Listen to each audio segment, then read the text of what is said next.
Ministeerri Bishaanii fi Enerjii guyyoota muraasa dura agarsiisa godaanbaa saayinsiitti bakka Ministeerri Muummee Dr. Abiyyi Ahmed argamanitti saaquun isaa ni yaadatama. Egaa lammiileen biyyattii dhaabbileedhaan akkasumas dhuunfaadhaan agarsiisa kana dhufaniitiin daawwachaatiin kan jiran jechuudha.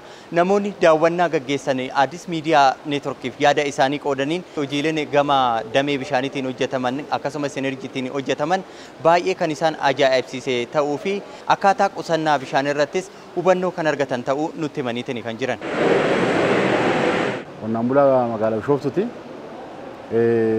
Teekinooloojii soolaariidhaan biqiltuu guyyaa 8tti qamadii yookaan boqqolloo guyyaa 8tti guddisnee horiidhaan akka nuu ta'u kaalsheemii akka nu fayyadu magariisa akka argatanii teekinooloojii kana asitti argineerra. Wantan ilaalaa jiru kun waan baay'ee na agarsiise waanan kanaan duran argineen arge biyyi keenya immoo addunyaarra biyya jiranii wajjin hammam akka isheen deemaa jirtu kan agarsiisu ta'een arge.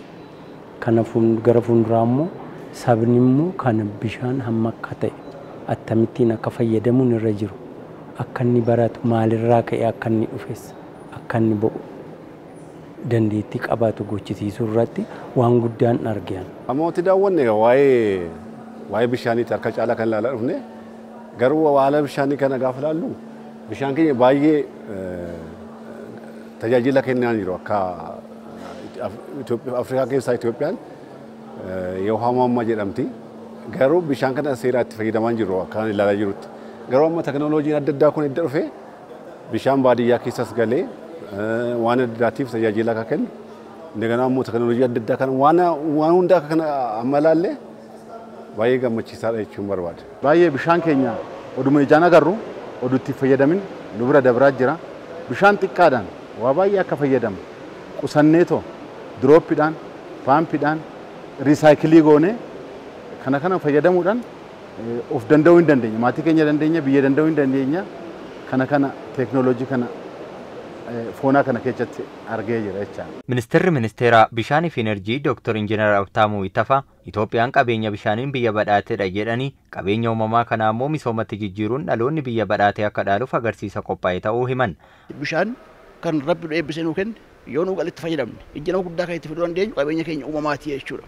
Kanaaf qabeenya uumamaa kana immoo namni yoo beeke yoo hubateetu sirriitti raawwachuu danda'a. Keessumaa nyaata of danda'uudhaaf bishaan dhugaatii qabaachuudhaaf humna ibsaa kana qabaachuudhaaf kan akka anniisaa oomishuudhaaf bishaan galtee guddaa qabaa jechuudha. So kanaan akka uummati keenya dhufee beeku akka uummati hubatu gochuudhaaf kayyoo guddaa qaba. Lammaffaan ola deemaan dargaggeessi garaagaraa kun dhufee yoo ilaale boriftaan Itoophiyaa keessatti waan hojjetamaa jiru kan hin beeka.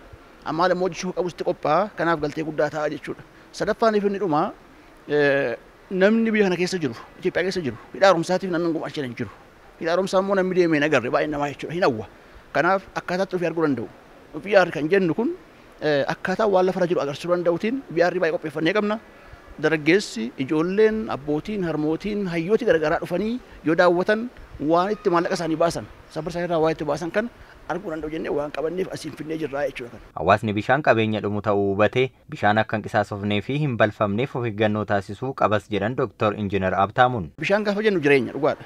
Garuu bishaan isa immoo ofii jireenya barbaada jiraachuu qaba. Biqiltuu dhaabuun kunuunsuun akkuma jiru ta'ee bishaan maddarraa jal'ifnee finnee manatti finnu yookaan maasii qonnaa keessaan galchin hundumtuu qustamuu baateennaan hin mancaa jechuudha. Kun akka hin taaneef hawaasi hundumtuu tumsuu barbaachisa. Tumsuun barbaachisaadha. Asirratti galtee guddaa kan ta'u immoo uummati kana beekuu barbaachisaadha. Kanaaf miidiyaan keenya OBN dabalatee AM dabalatee deeggarsa guddaa kennuu barbaachisaadha jechuudha. Ministeera Bishaanii fi Enerjii Dr. Injiinar Abtaamuu Ittafaa agarsiisni kun erga eegalee guyyaatti yoo xiqqaate namootni 4,000 ol daawwachaa akka jiran nutti himaniitiin kan jiranii agarsiisni kunis baatii tokkoof kan turu yoo ta'u lammiileen biyyattii agarsiisicha akka daawwatan waamichas taasisaniitiin jiran.